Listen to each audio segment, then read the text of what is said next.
Michelle Hoogveld, welcome to Not Real Art. Hello. Thank you for having me. Oh my gosh, you're classing up the joint. This is amazing. Wow, now I'm blushing. No. I've been so excited about having you on the show. I mean, you were in LA recently. You're in Montreal today. I got to ask, how was your trip to LA? I was so sorry to have missed you while you were here. It was amazing. I was there doing a mural project. A client had seen big commercial buildings I did just down the street, and he had created this architectural structure on top of his house meant to be his office. And he said it was like this eyesore of the project. And it took him 5 years. And then he finally saw my work. And he's like, that's the answer. That's the answer to this eyesore. So I was there painting the office on top of his house. Amazing. Congratulations. So where in town was that? Was that West Side, Beverly Hills? Where was that? It it was in Venice Beach. So I Venice. mean, classic Venice. I wake up in the morning, I go get a matcha latte, I walk to the beach, go check out the surfers, take in just that morning fresh air, and then I go paint. Oh Yeah. man, it's what's that old song? It was about MTV, Dire Straits. That's how you do it. Money for nothing and chicks for free. I mean, it's like this is the life of an artist, right? It all seems so glamorous. Oh, it all seems glamorous. There's so much behind the scenes that happens. Well, that's so true. And the scale, talking about your outdoor work and your murals and the work you do on buildings and walls. I mean, the scale that you work at is enormous. It's just incredible. And so, yeah, sure, it can seem glamorous and sexy, from the outside looking in, but it is manual labor.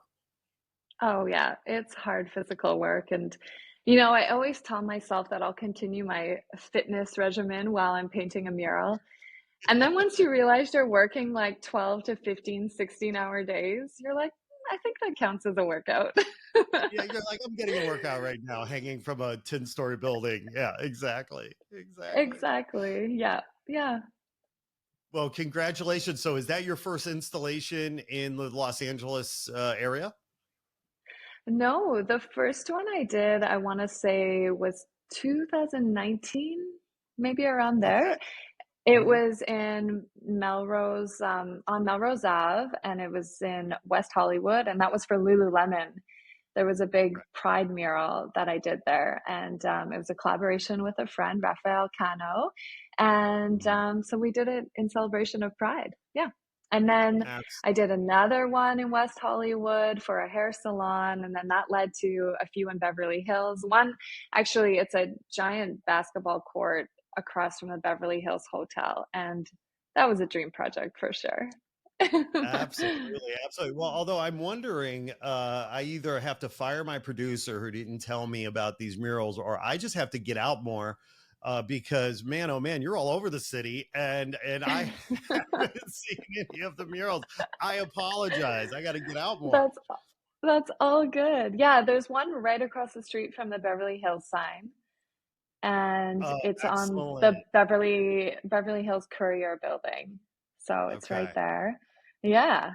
And Well, I'm then just gonna a say couple right other now. ones in Venice Beach. Yeah. Okay, okay. Well, I'm just going to say right now, it seems as though LA is absolutely a somewhat frequent destination for you. So I absolutely am telling you right now, next time you're coming to town, we're going to get together. I want to meet you. I want to celebrate your work face to face, because you're just so talented and just so you bring your Thank energy is so you. positive, and thank you for bringing positive energy into the world.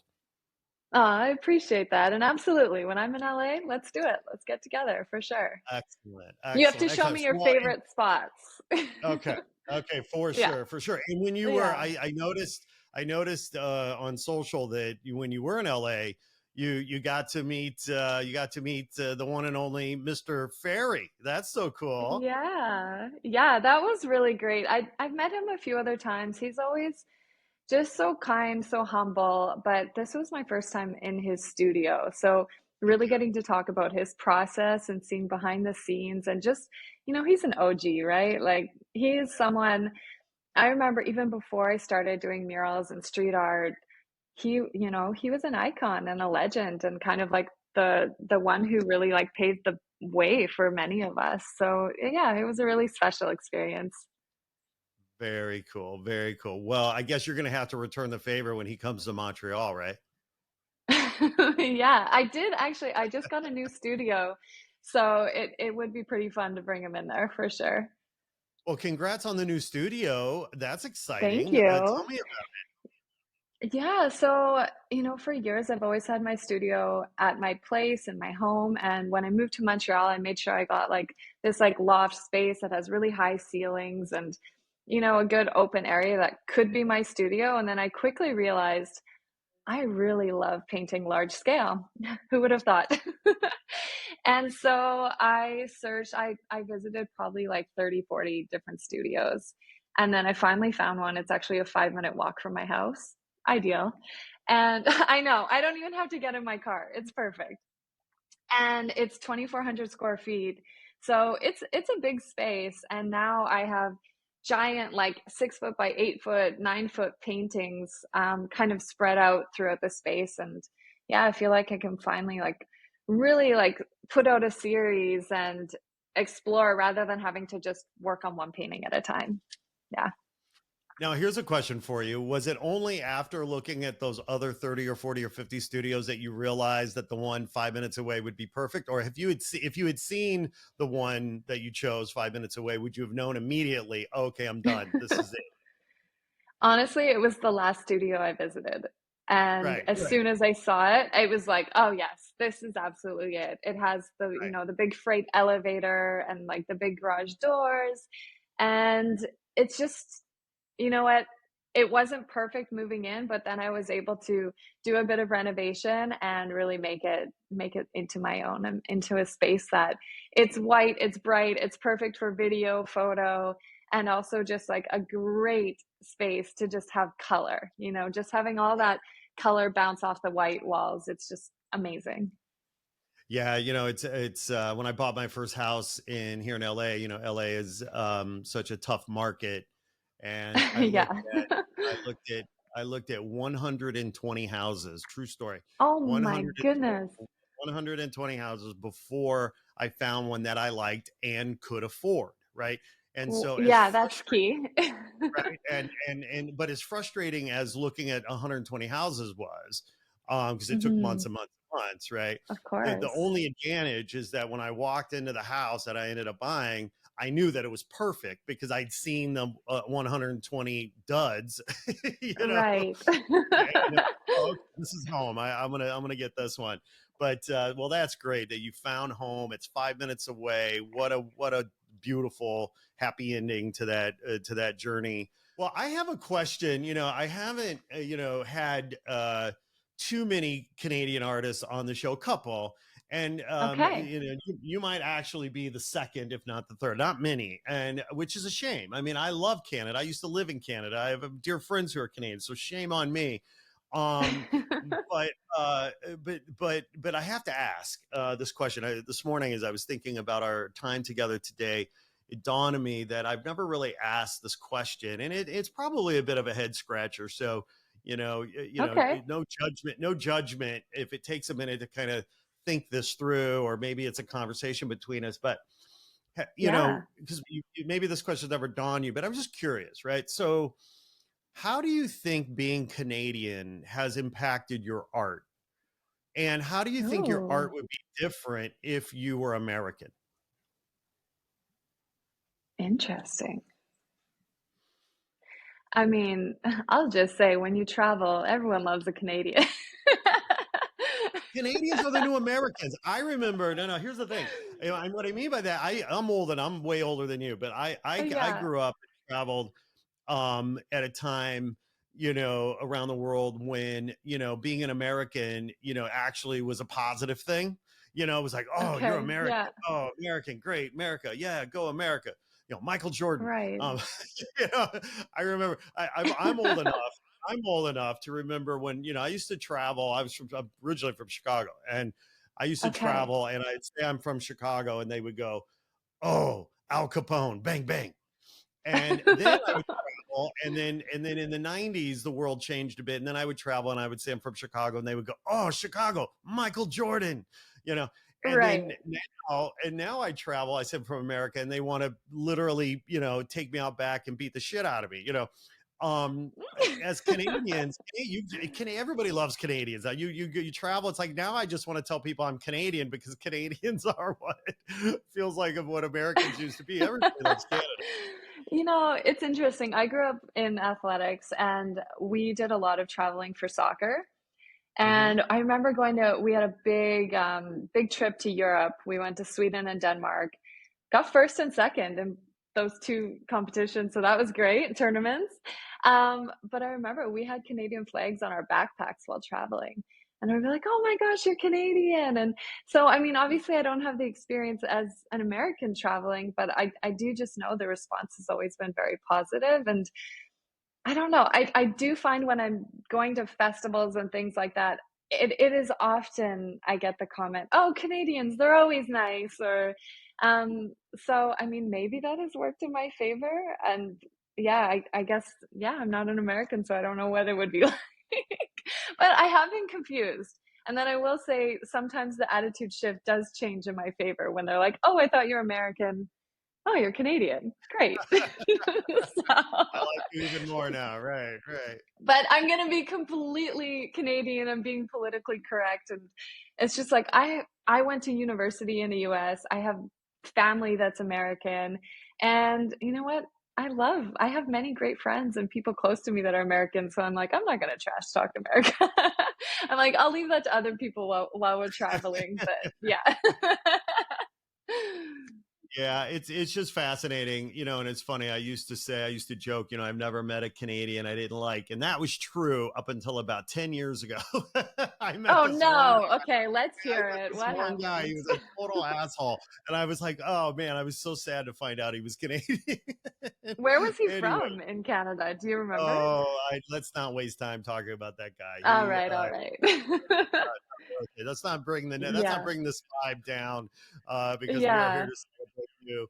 Yeah, and it's just fascinating because given my experience in Canada, the Canadians that I've had the privilege and honor of knowing and loving, generally speaking, very positive, but more than that, just really smart, well-read, generally well-read, educated, informed, thoughtful, pleasant, people who like to go and do and be and enjoy life. And I just feel like, and that's, obviously there are exceptions to every rule. That's my experience. But Yeah. the point is that, your vibe, your energy is so positive, and it just feels, I don't know, lack of a better way of putting it, feels very Canadian to me.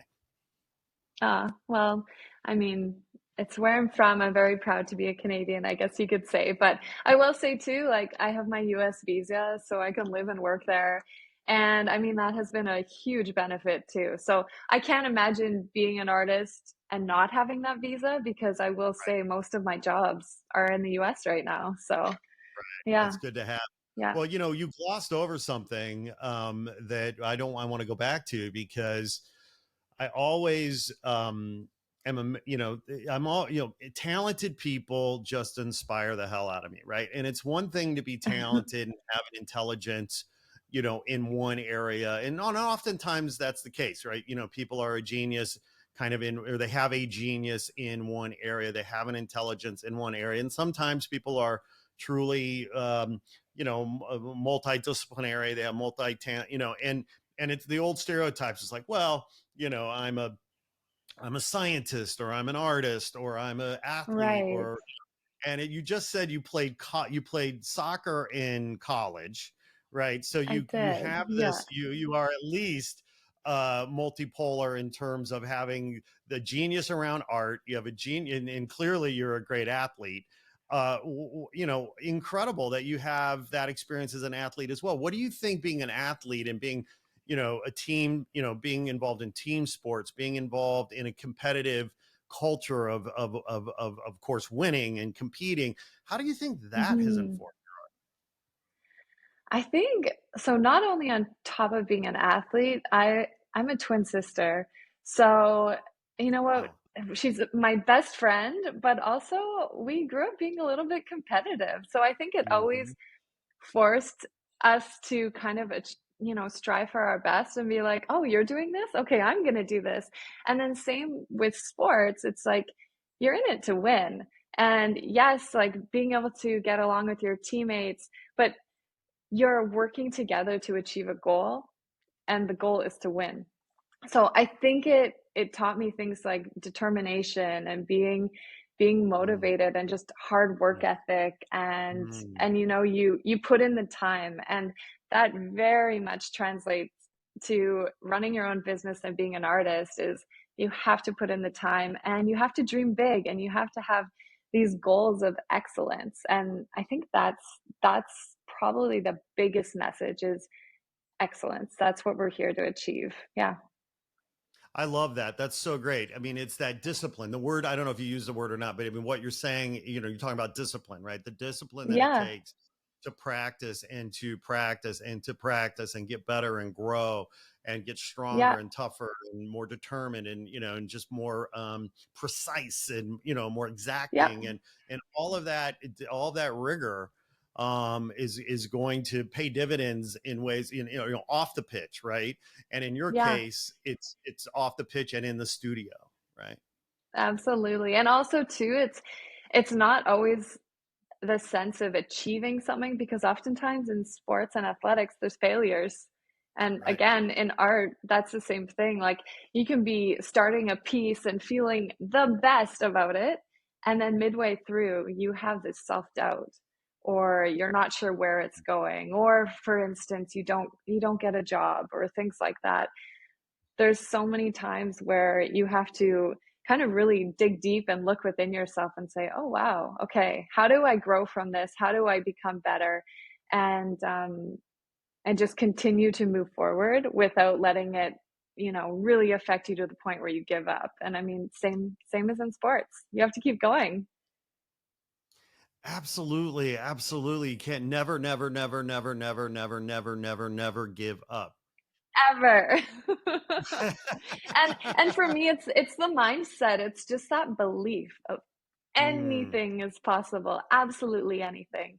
And when you work your butt off, you truly, I don't know, I think anything is possible when you believe it and you put in the time. Yeah. Well, you were playing athletics at a very high level for a very long time. I mean, I'm guessing you started playing soccer at a very young age. Obviously, you played through college, so you were Quite playing at a young. very high level. What's that? Yeah. Oh, I was Very just young. saying, yep. Yeah, yeah. Yeah, very young. Yeah. So at what point in that journey, because I mean, I'm guessing there's a lot of, I don't know if there's pressure, but I mean, there's a lot of reason to believe that, athletics were going to be a big part of your life moving forward, what have you. I don't know if you were getting scouted professionally or whatever, but at what point did you say yes to art and yes to being an artist and no to being an athlete? Well, it's interesting. During university, I have a visual communication design degree, and a lot of it was supposed to be computer based, like Photoshop, Illustrator, programs like Mhm. that. And I remember I just wanted to paint, so I went to the professors, and basically they gave me, or they didn't give me the keys, but I somehow got the keys to the studios, and I would just like sneak in the middle of the night and just go there, paint, and like paint, paint, paint, listen to music. Whatever materials I found, I was using it. I didn't care if it was mine or not. I was using it. Stealing um, art but supplies. I know. But basically, I had asked these my instructors. I was like, okay, instead of these computer classes, do you mind if I hand in painting assignments? And they said yes. So that was a big part in, feeling like I had the permission to really take my painting seriously. But then that's also when I thought, I want to be a professional artist. This is really what I want to do. And I remember hosting my very first solo show, and I had these big dreams. And at that time, I actually didn't know how to make it possible. So I ended up moving back to Canada, and I had so many jobs. Like I worked on a yacht. I became a chef in Mexico for like a film crew. I was working at an Italian kitchen design company. I was a personal trainer, all these things. Then I went back to school to be a high school teacher. And so I taught high school for, I think, 5 or 6 years. And then it Amazing. was only 6 years ago it was February 13th. That was my final day of teaching. And I chose February 14th as my first day as a professional artist because I wanted to choose love. And I wanted that to be like my day of choosing the thing that really brought me the most joy and passion. And at that time, I had no idea that my art would be really about love and connection. And so it's kind of a big symbol and a quite meaningful date because it's not only just about love romantically for the world, but it really became like this catalyst for this career change and kind of like my goal as an artist moving forward. Well, you just celebrated an anniversary. I mean, it's I what, did February my sixth 21st year. or Yeah. something. And so how did you celebrate?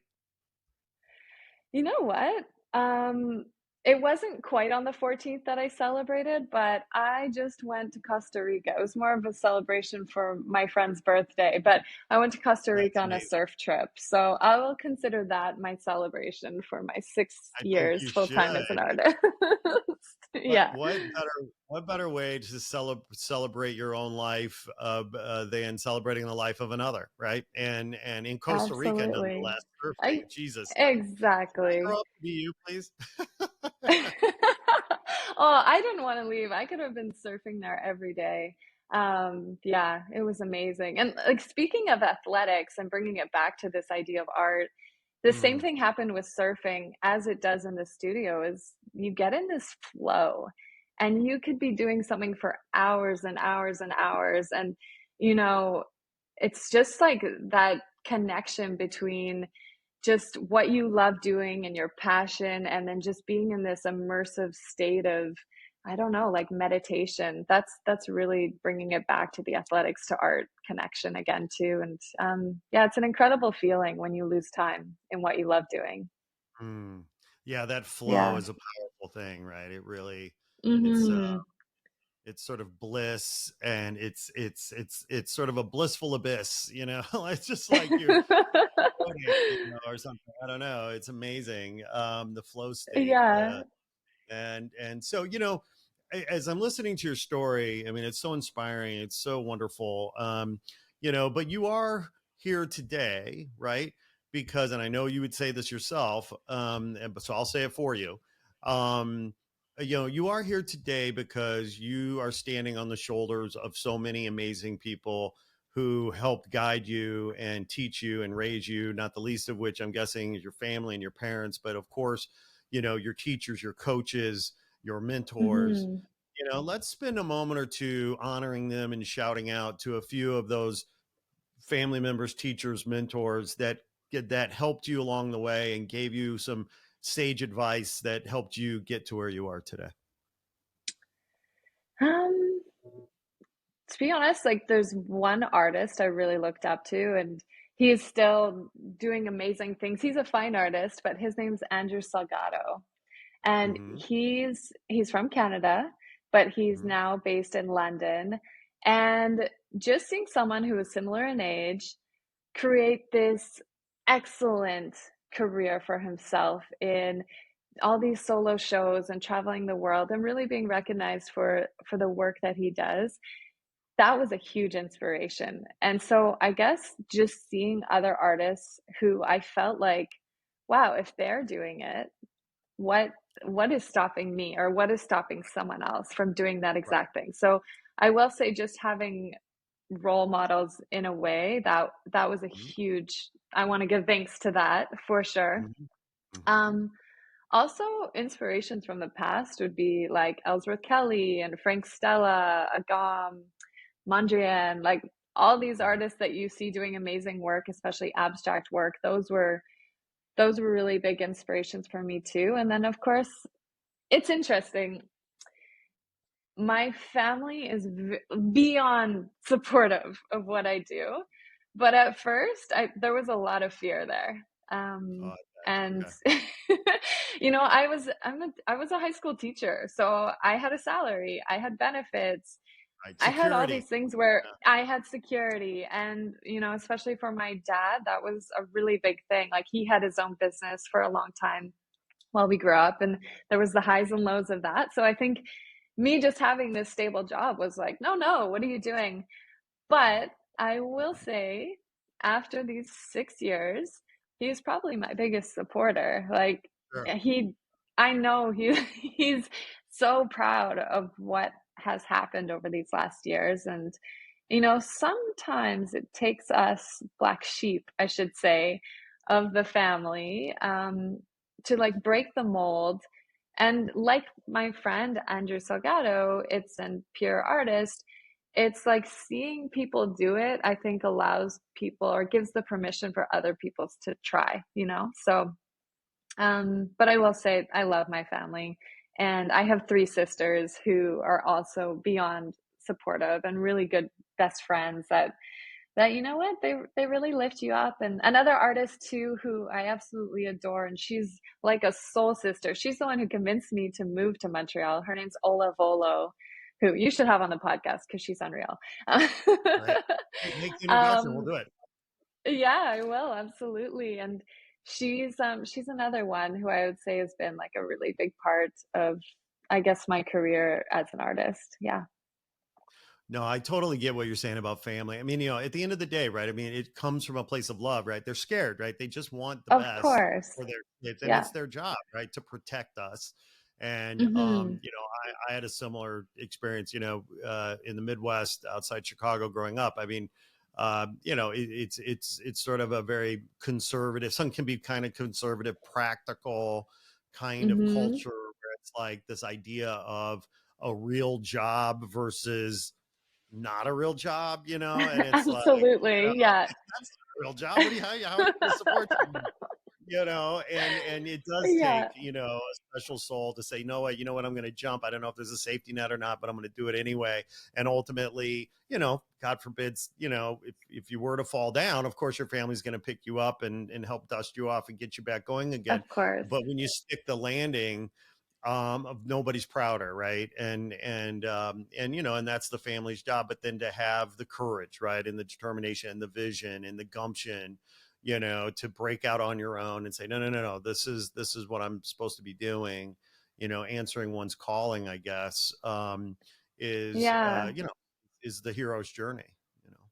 absolutely. And I think that's the thing is you just get this immense feeling inside of yourself where there is no other option. There's no plan B. This is all or nothing. And I have another very good friend, Mark Groves, who I don't know if you know of him. He started Create the Love, and Mhm. he was a pharmaceutical rep. Again, very stable, doing great.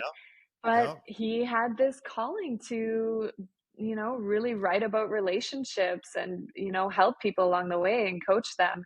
And I mean, he was like someone who was like, "When are you doing it? When are you quitting? When are you going after your art?"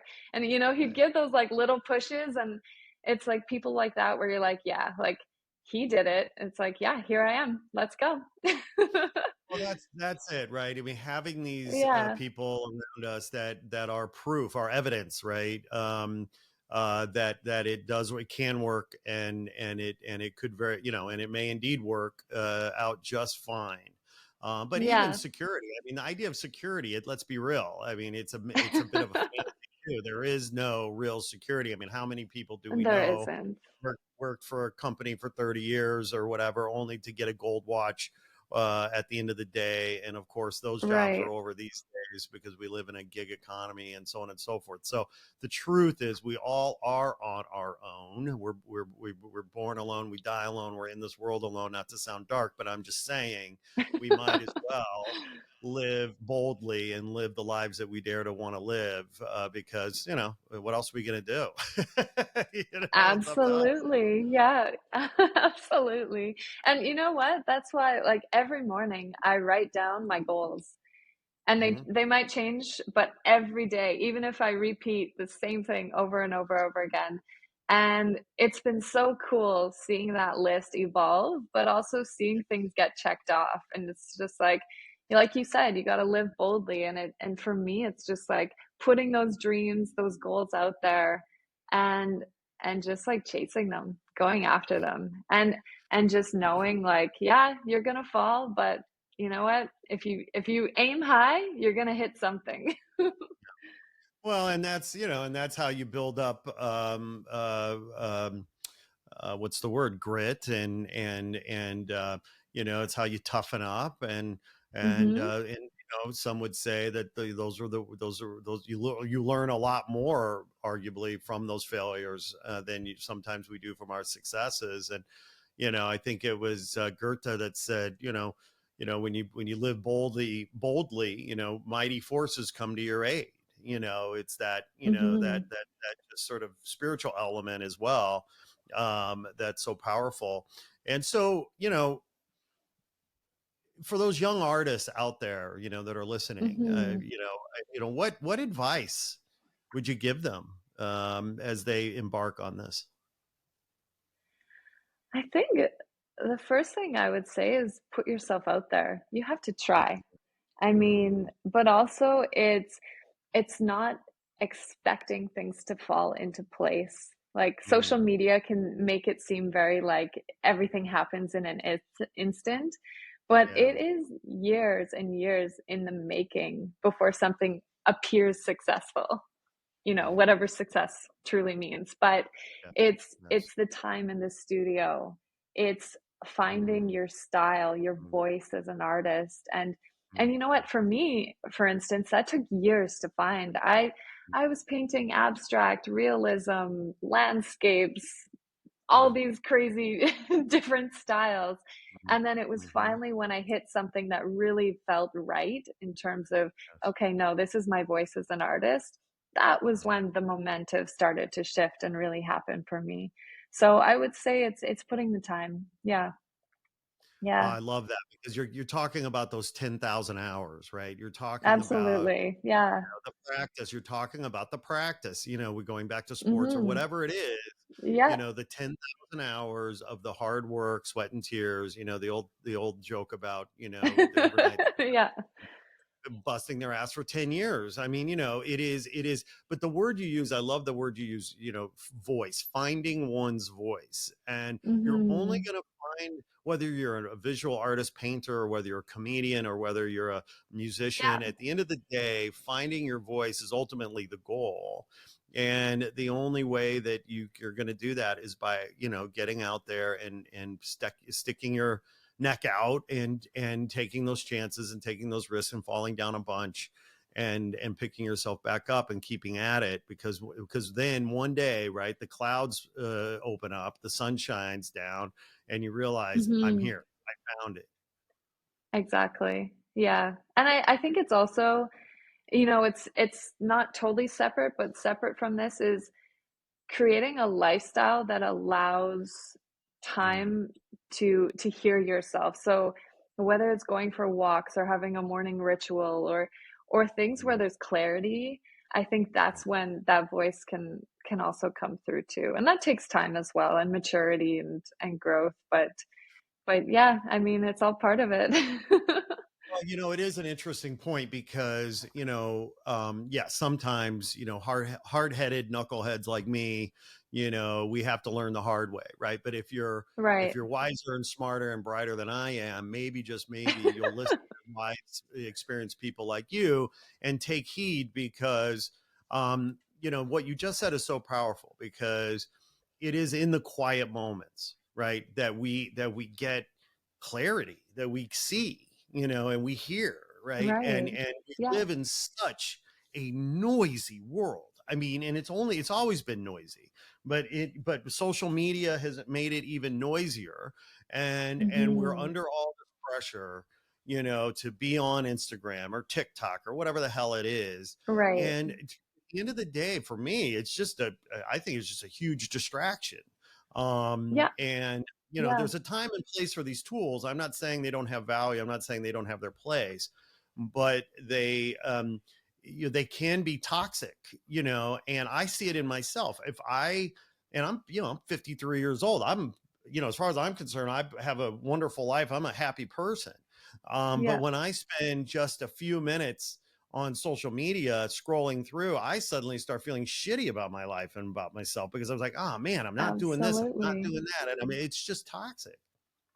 Yeah, it's toxic. I mean, there's parts of it that can be really inspirational, but then there's Yep. this Yep. other side too, where there's pressure to present things a certain way, or you some people may see what's really popular in the moment and feel like they should be doing that, and it's like it is that stepping back and say, okay, what is working and what feels right within me to present to the world, not what people expect of me or think I should be putting out there. And I think it comes back to having those internal, conversations, and also setting limits on on the intake of what you're consuming, because that can really create I don't know, like negative noise on Mhm, how you're mhm. actually creating your work. Yeah. Yeah. No, it's true, right? Garbage in, garbage out. And Yeah. the quality Yeah. of the output is equal to the quality of the input, right? And being sure that we're ingesting healthy, positive things so that we can be healthy and positive, right? And Yeah. and all that stuff. And talking about voice and talking about finding one's voice, I've had similar conversations with other artists, and one of the questions I like to ask, which is in some ways sort of a different way of getting at voice, which is like, I ask the questions like, well, what story are you trying to tell with your art? Right? Like, what stories Absolutely. do you want to tell with your art? And by thinking of it that way, I think is another also an interesting way of finding your voice, because it's like, oh, okay, well, I want to tell this story. Hmm. Okay, cool. Well, okay, how are you going to tell that story? Well, I want to tell it this way or that way. Okay, cool. And so anyway, so it's just like thinking about art making as storytelling. And and in your case, right? I'm at the risk of sounding reductive, I mean, your story is love. I mean, you want to tell the It's story of love. love. Yeah, Yeah. and it really started with the idea of love and connection, but then it stemmed further into color, and how does color, emotionally impact us? And so it's that emotional resonance of different tones. And so how does the yellow make you feel? How does the pink make you feel? But then also all those gradients together. When you walk by it, what impact does that have on your mood, and how does it affect you as you pass? So that again is bringing it back to this idea of connection between not only the art and the person, but also the connection between the person and themselves, and the viewer with other people as well. Yeah. Absolutely. And you keep coming back to color for all the obvious reasons. And I was reading something a while back. I don't know if it was in the Wall Street Journal or what, but they were talking about the impact of HGTV. Okay, so this is Okay. I'm guessing you have HGTV in Montreal. Maybe you don't, but in America, We do. HGTV. Yeah. Yeah, okay, well, Like the so then you know home what it shows and all right? The that. home Yeah. show and home makeovers and home this and home that or whatever. And they Yeah. the the essence of the article was talking about the graying of America, and they were talking about the impact of Mm. HGTV and the shows, causing this trend towards a monochromatic kind of aesthetic that got to gray and white homes. And I just was sitting there going like, thinking like, my god, I would literally die, like if I don't have color in my home and color surrounding me. Like I mean, it gives me energy, it gives me life, it gives me positivity. I Yeah. just who are these people with no color in their house? It's interesting. You probably saw, before meeting up here today, the big hotel mural I did in Montreal at the Le Germain Hotel as part of Mural Festival. Downtown Montreal, is monochromatic, it is gray, it is dull. And the amount of comments I received from people just in that emotional experience of having this, 14-story hotel filled with color was beyond lasting on me because of course I had painted many murals, but when you truly take something that is dull and boring and gray and shake it up in a very colorful way, wow, does it really, really make an impact on a space? So does. It so does. And, I mean, we know this as, creative professionals. I mean, the idea of color theory and color strategy and the science of color. I mean, like it's backed up. It's not, this isn't Of like our like course. opinion, this is fact. And, Yeah. I often, sometimes I'll think about, if I'm going to do, if I was ever going to do an advertising campaign to like help promote art or artists, like it would have to be something like, this idea of like, that whole idea of like, if walls can talk, if these walls could talk, right? We've all heard that Mhm. phrase, right? And Yeah. it's like, yeah, if these walls could talk, if you could hear them, they're saying, you know what? Put hang some arts, put some color on me, like I'm naked over here, you know what I mean? Yeah, Like, yeah, absolutely. And I will say there is something about the balance though between like having yes, something yes, very simple and yes, beautifully like very well designed and right. it's Intentional in an very intentional way. Yeah, minimal and then having those like bursts and accents of color, it really creates a balance where it's like you're not like overload in the senses and emotions. It's like yeah. you feel the happiness, but then you can also have calm, you know? That's right. That's right. That's Yeah. right. Well, yeah, because I mean, like, might sound like I'm talking on both sides of my mouth, but I mean, you see, like, you might go to Japan or you go to certain places in, sort of a very Zen environment that might Mhm. be more kind of monochromatic or whatever, but it's intentional, right? Like there is a Absolutely. strategy and an intent behind it to create an energy force or an energy field or a vibe, and it's like that's very different than these poor folks who haven't learned to just put some art on their wall. you know Absolutely. I mean, the more we can surround ourselves with art, I think, the better the world will be. I mean, art, it shares stories, right? So it's not only color, but it's about connection and those stories about, who we are as people. Yeah. that's right, And our that's right. Well, world, our surroundings and travel and all the things. Yeah. so let's go circle back a little bit, because we've talked earlier on about the kind of the discipline and the rigor that you might have learned from team sports, and all of the value that comes from routine and practice. Hmm. um, and I think it was Chuck Close who said, inspiration is for amateurs. You go, you have to get up and go to work, and you have to just go, right? Absolutely. Got to go to the workshop and work, work, work. And that gets to routine and scheduling and rigor. So talk a little bit about your routine as an artist. I mean, you live 5 minutes from the house. I mean, Yeah. do you approach your practice like a 9 to 5? Like what is your daily schedule and routine like? Oh, it's definitely every day is different.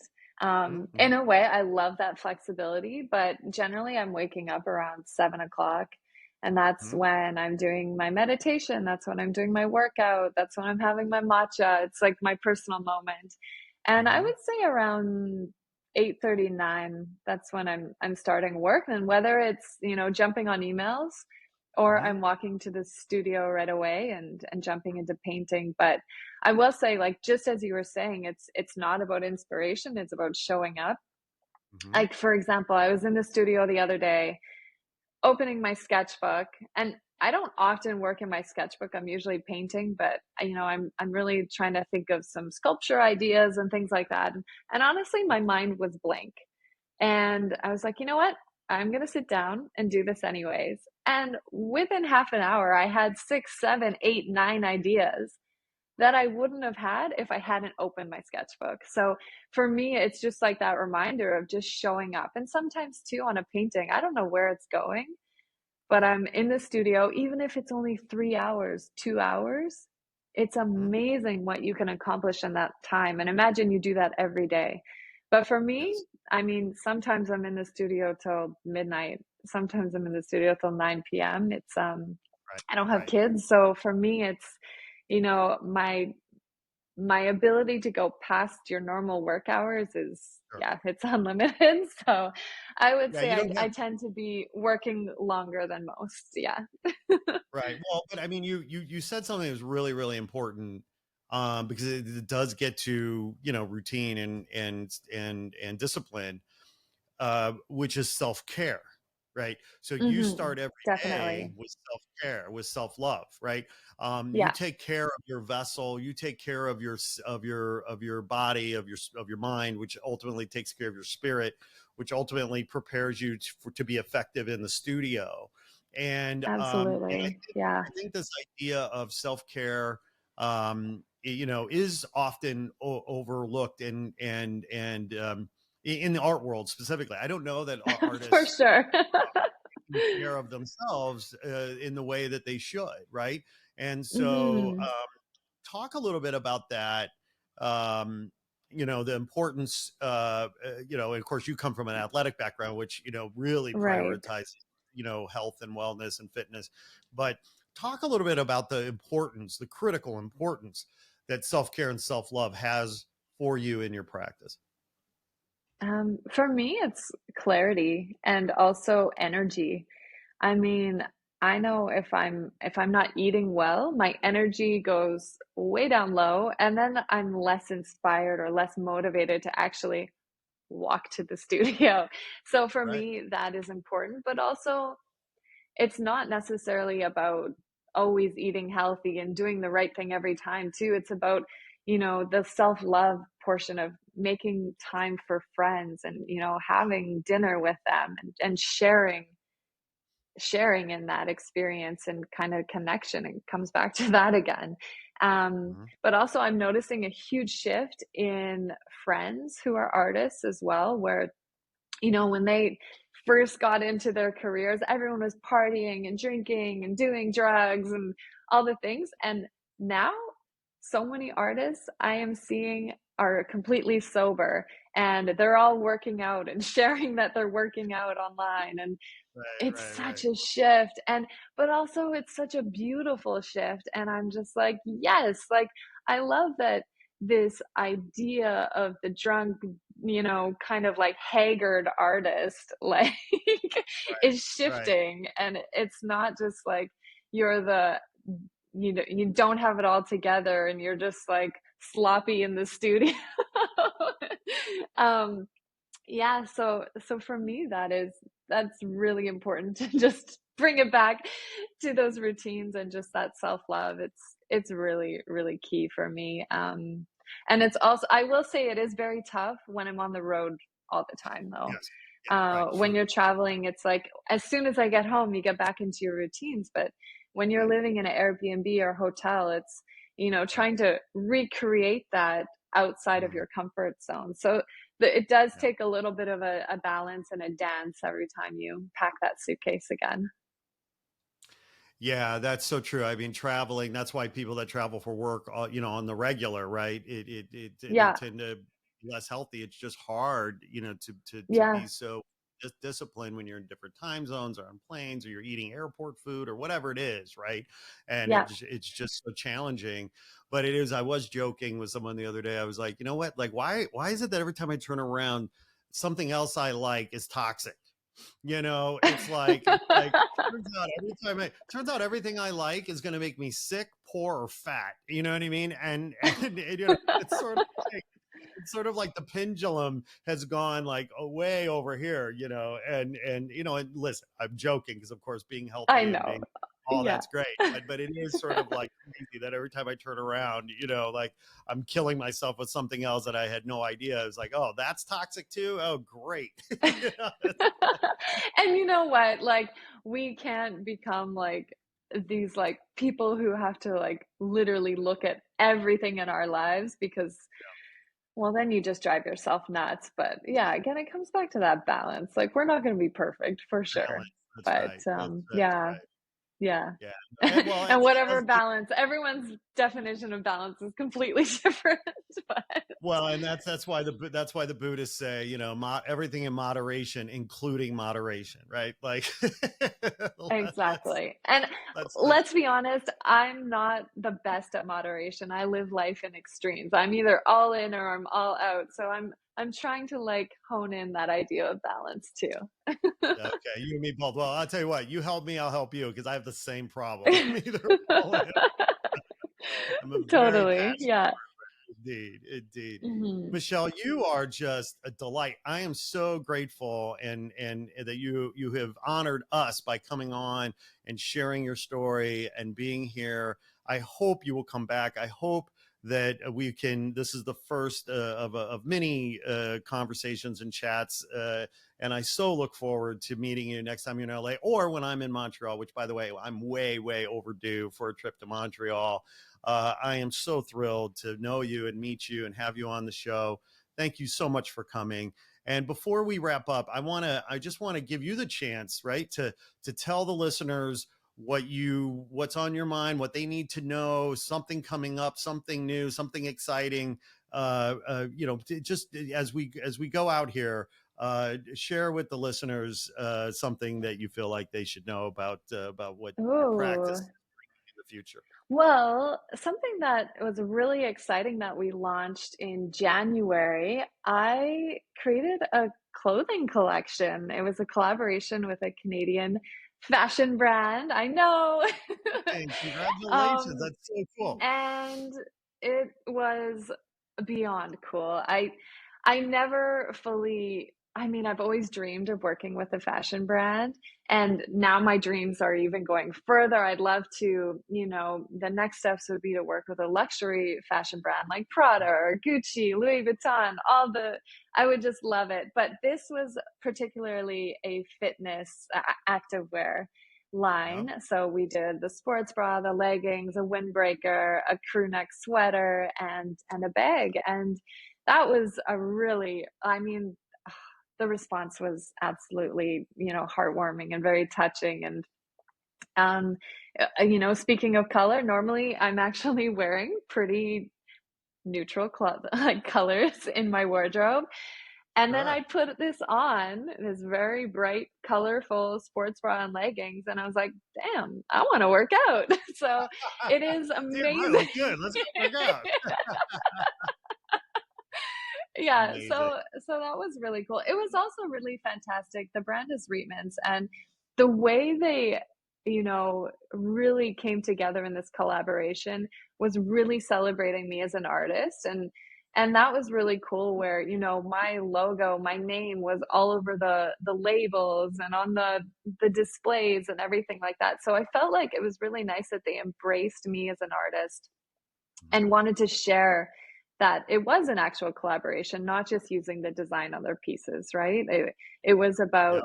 you know, how can the idea of like the arts and fashion, really come together and explore something new. So that was really, really amazing and kind of a milestone. And another thing coming up, I'm off to France in a month. There's a really big wall there that I'll be painting as part of a mural festival. So it'll be Amazing. my first time painting in France. I always love adding a new Woo! country to Viva the la list. France. So, yes. And then right after that, I'm off to Ireland to paint a piece too. So, I was there last year in Ireland, but it was in the winter. We were trying to paint this piece. They primed the wall. The paint completely came off the wall, and we're like, all right, Oh wow. I think we got to postpone this. So, Well, what was the yeah. deal? Was it the wrong paint or the wrong primer? Like why did it come It off if was it was it just happened to be too cold and too too humid, cold? Oh, so the moisture, literally, it was just, like, right. coming all the It way wasn't down, happening. so yeah, Right. it was not happening, so I More of got an to explore abstract, Ireland for a little bit surrealist too. kind of experiment. Yeah. Exactly. So yeah, and then before France, it's really studio time. So I'm Right. excited. There's some things I can't share, but I'm of course Of always course. excited about what's next. Yeah, I love it. I love it. Well, of course, I will mention this in the intro, and we'll have it in the show notes. But tell the listeners where they can find you online and follow you on social. for sure. So I'm on Instagram and you can find me at Michelle Hoogveld. Also on LinkedIn. And those are two of the main ones for sure. Instagram being the main spot. So also Well, my and people, website, just yeah, michellehoogveld.com. Yeah. great. And people can buy your print. You have a limited edition print with sugar press art, correct? Is I that still available? do. Yes. Yeah, Good. it's called Chroma, and yeah, Beautiful. it's that Love was it. really fun collaborating with Sugar Press as well. And Anne is absolutely amazing. So yeah, shout out to Heidi and Sally for setting that all up with Anne too. Yeah.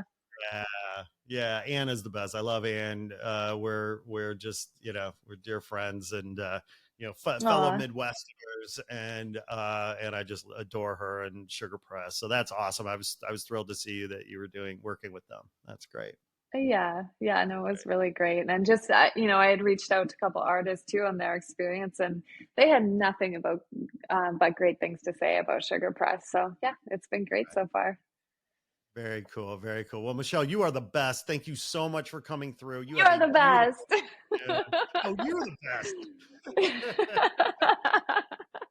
You have a beautiful day. If you can tell us, what are you working on today? What does the rest of the balance of your day look like? Today, well, it started off with renting a cargo van to haul a crate from my house to the studio because I'm shipping a big piece off to Houston tomorrow.